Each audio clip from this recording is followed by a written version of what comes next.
আমি আজি ক্লাছ 6ৰ 1Dৰ 4 নম্বৰটো চাম। এটা ঔষধৰ বাকচত 1,75,000টা টেবলেট ভৰোৱা হয়। প্ৰতিটো টেবলেটৰ ওজন 20 মিলিগ্ৰাম। বাকচটোত থকা ঔষধখিনিৰ মুঠ ওজন গ্ৰামত প্ৰকাশ কৰা, কিলোগ্ৰামত প্ৰকাশ কৰা। আৰু প্ৰথমতে আমি কৰিব লাগিব ঔষধৰ মুঠ ওজনটো মিলিগ্ৰামত উলিয়াব লাগিব। মিলিগ্ৰামত ওলোৱাৰ পিছত অৰ্থাৎ মিলিগ্ৰামত উলিয়াবৰ কাৰণে কৰিব লাগিব ইয়াক 20ৰে পূৰণ কৰিব লাগিব। আমাৰ মুঠ ওজনটো ওলাই যাব। ইমান তাক 20ৰে পূৰণ কৰিলে মুঠ ওজনটো ওলাই যাব মিলিগ্ৰামত ওলোৱাৰ পিছত মিলিগ্ৰামৰ পৰা আমি গ্ৰামত সলনি কৰিব লাগিব গ্ৰামলৈ। মিলিগ্ৰামৰ পৰা গ্ৰামলৈ সলনি কৰিব লগা হ'লে আমাৰ 1000 কৰিব লাগিব। নেক্সট আমাৰ কিলোগ্ৰামত সলনি কৰিব লাগিব। আমি গ্ৰামত পোৱাৰ লগে লগে গ্ৰামৰ পৰা আমি কিলোগ্ৰামত কৰিবৰ কাৰণে আমি আকৌ 1000 কৰিলে ওলাই যাব, হৰণ কৰিলে ওলাই যাব। প্ৰথমত আমি দিয়া আছে লিখি লওঁ। আমাৰ কি দিয়া আছে 4 নম্বৰ।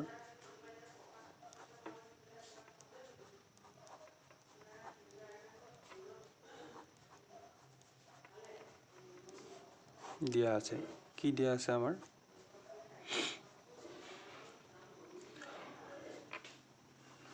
ঔষধৰ বাকচত টেবলেট ভৰোৱা হয়।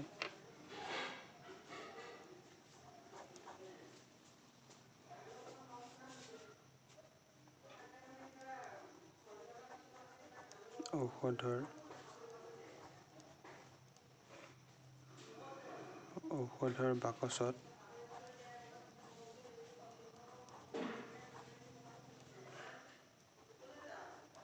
টেবলেট ভৰোৱা হয়।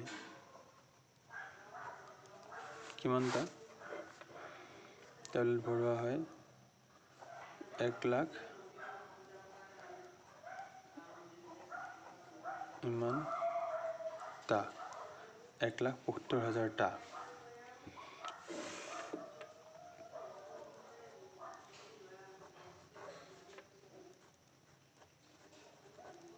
প্ৰতিটোৰ ওজন কিমান বুলি কৈছে? 20 মিলিগ্ৰাম। প্ৰতিটোৰ ওজন কিমান বুলি কৈছে? 20 মিলিগ্ৰাম। এতিয়া আমি কি কৰিম?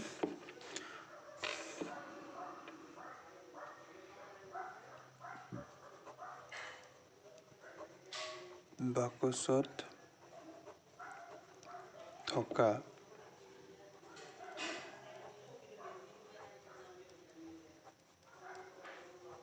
টেবলেটৰ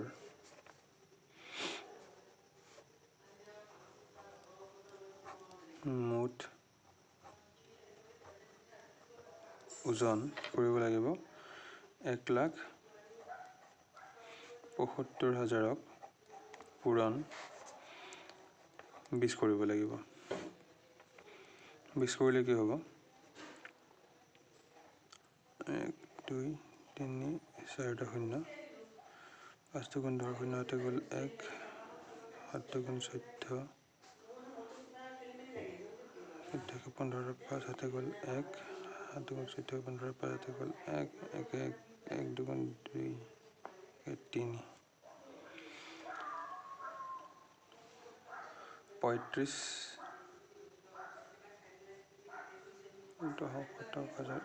লাখ 35 লাখ 35 লাখ ইমান কিমান এইটো কি হ'ব? ইমান মিলিগ্ৰাম এইটো আমাৰ মিলিগ্ৰামত আহিব। 35 লাখ মিলিগ্ৰাম, ইমান মিলিগ্ৰাম। এতিয়া আমি এই মিলিগ্ৰামটোক আমি প্ৰথম গ্ৰামত সলনি কৰিব লাগিব। আমাক 1 নম্বৰ কি হৈছিলে? গ্ৰামত সলনি কৰিব দিছিলে। 1 নম্বৰ 35 মিলিগ্ৰাম। প্ৰথমতে আমি কি লিখিব লাগিব? আমি জানো যে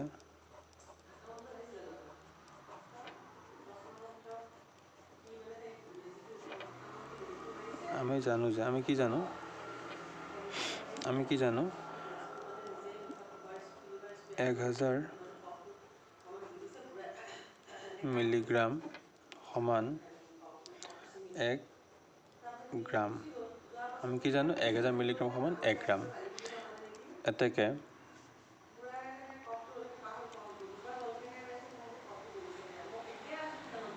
35 লাখ মিলিগ্ৰাম হৰণ 1000 1000ক 35 লাখক 1000 হৰণ কৰিলে কি হ'ব 1000 35 লাখ হৰণ 1000 এতিয়া আমাৰ কি হ'ব 35,000 তোমালোকৰ কাটা 3 শূন্য যাব ইমান গ্ৰাম আমাৰ এইটো গ্ৰামত হ'ল ইমান গ্ৰাম 2 নম্বৰ কি বুলি কৈছিলে আমাক 2 নম্বৰ কৈছে কিলোগ্ৰাম প্ৰকাশ কৰা আমি জানো যে আমি কি জানো 1000 কিলোগ্ৰাম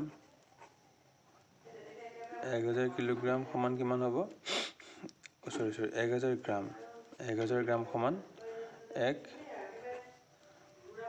কিলোগ্ৰাম 1000 গ্ৰাম মানে 1 কিলোগ্ৰাম আমাৰ এটা গ্ৰামত নি থোৱা আছে অলৰেডি আমি গ্ৰামৰ পৰা ডাইৰেক্ট কিলোগ্ৰামত কনভাৰ্ট কৰি দিম 35,000 গ্ৰাম আমাৰ গ্ৰামত নি থোৱা আছে মিলিগ্ৰামৰ পৰা আমি ডাইৰেক্ট গ্ৰামৰ পৰা কিলোগ্ৰামত কনভাৰ্ট কৰি দিম গ্ৰামত কিমান হ'ব এতেকে 35,000 হৰণ 1000 সমান কিমান হ'ব 3.5 তোমালে ক্যালকুলেটৰ মাৰি চাব পাৰা বা হৰণ কৰি চাব পাৰা ইমানে আহে 3.5 ইমান কিলোগ্ৰাম কি কৰিলো আমি প্ৰথমতে কৰিলো দিয়া আছে ঔষধৰ বাকচৰ টেবলেট কিমান আছে টেবলেট ভৰোৱা হয় 1,75,000টা প্ৰতিটোৰ ওজন 20 মিলিগ্ৰাম কে বাকচত থকা টেবলেটৰ মুঠ ওজন কিমান হ'ল 1,75,000 পূৰণ 20 কৰিলে আমাৰ 35 লাখ মিলিগ্ৰাম ওজন আহিব বাকচটোৰ মুঠ ঔষধৰ ওজন এতিয়া প্ৰথমটো আমাক কি কৰিব দিছিলে প্ৰথমটো আমাৰ চাই লওঁ এবাৰ প্ৰশ্নটো চাই লওঁ গ্ৰামত প্ৰকাশ কৰা প্ৰথম কি কৈছিলে গ্ৰামত প্ৰকাশ কৰিব দিছিলে আমি প্ৰথমে গ্ৰামত প্ৰকাশ কৰিলো মিলিগ্ৰামৰ পৰা গ্ৰামত প্ৰকাশ কৰিলো আমি জানো যে 1000 মিলিগ্ৰাম সমান 1 গ্ৰাম 1000 মিলিগ্ৰামত কিমান বুলি জানো আমি 1 গ্ৰাম বুলি জানো তেনেহলে আমি 35,000ক 1000 হৰণ কৰি দিলে আমাৰ গ্ৰামত আহি গ'ল নেক্সট আমাক কি বুলি কৈছিলে